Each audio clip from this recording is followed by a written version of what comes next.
پر امریکہ اور اسرائیل کے حملے جاری، پاسداران انقلاب کے ترجمان بریگیڈیئر جنرل علی محمد نائینی شہید۔ تہران اور صوبہ کرمان دھماکوں سے گونج اٹھے۔ سینٹ کام کا کاراج میزائل فیکٹری کو تباہ کرنے کا دعویٰ۔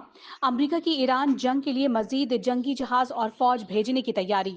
4000 امریکی میرینز اور سیلرز تعینات کرنے کا فیصلہ۔ بحری بیڑا زمینی حملوں کی صلاحیت کے ساتھ آگے بڑھنے لگا۔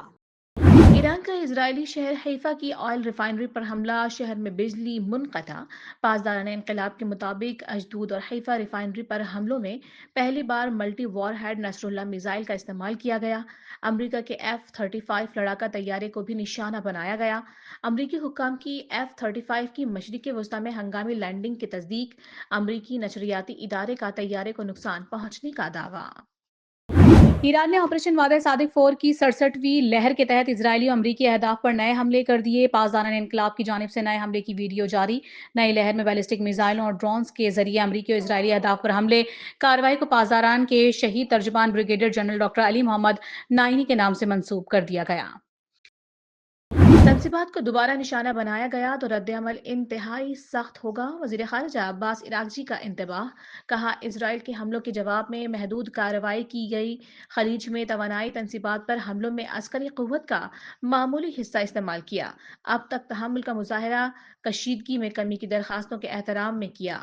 جنگ کے خاتمے کے لیے ضروری ہے شہری ڈھانچے کو پہنچنے والے نقصان کا ازالہ کیا جائے۔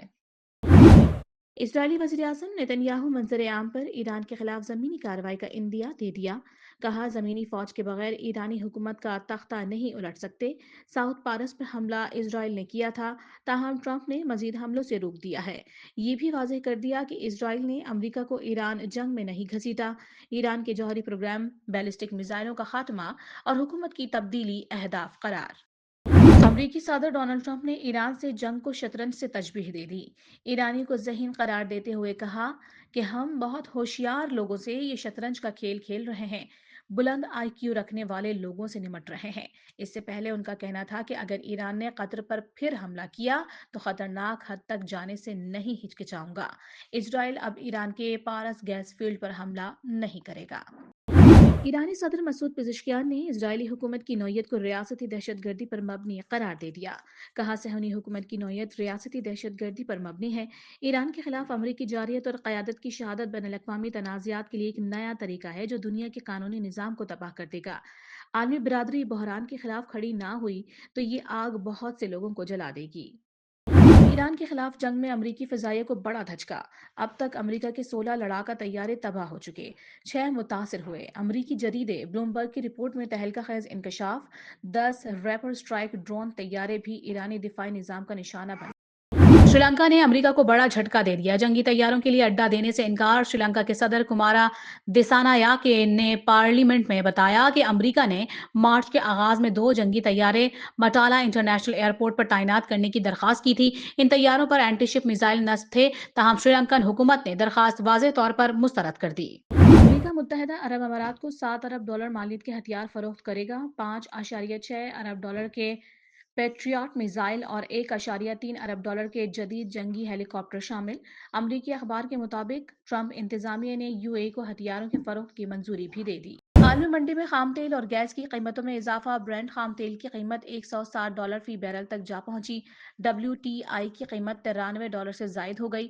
برطانیہ میں گیس کی قیمتیں 35% بڑھ گئیں۔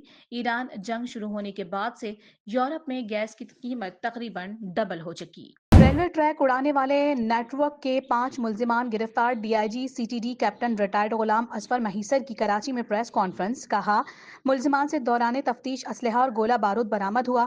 دہشت گردوں کے تمام نیٹ ورکس ہمسایہ ممالک سے آپریٹ ہو رہے ہیں۔ پاکستان میں شوال کا چاند نظر آ گیا، عید الفطر کل منائی جائے گی۔ شہری عید کی تیاریوں میں مصروف، چاند رات کو بازاروں میں اور شاپنگ مالز میں رش بڑھ گیا، سڑکوں پر ٹریفک جام، سیکیورٹی کے خصوصی انتظامات۔ فطر کل منائی جائے گی، چھوٹی عید کی بڑی تیاریاں آخری مرحلے میں داخل۔ شاپنگ مالز اور بازاروں میں رش، جیولری، چوڑیوں اور جوتوں کی دکانوں پر گہما گہمی۔ جھمکے اور فیری ہیلز والی جوتیاں خواتین کی اولین پسند۔ بچے بھی والدین کے ساتھ خریداری میں مصروف، کسی کے جوتے رہ گئے تو کسی کو تاحال من پسند کپڑوں کی تلاش۔ اور بھارتی میڈیا پھر جھوٹا ثابت، لبوشن پی ایس ایل میں شرکت کے لیے بےتاب، ویڈیو پیغام میں کہا حیدرآباد ٹیم کی قیادت کرنے کے لیے بےتاب ہوں، حیدرآباد کے فینز آئیں اور ہمیں سپورٹ کریں، شائقین کا جوش بڑھانے کے لیے ہو جمالو کا نعرہ بھی لگا دیا۔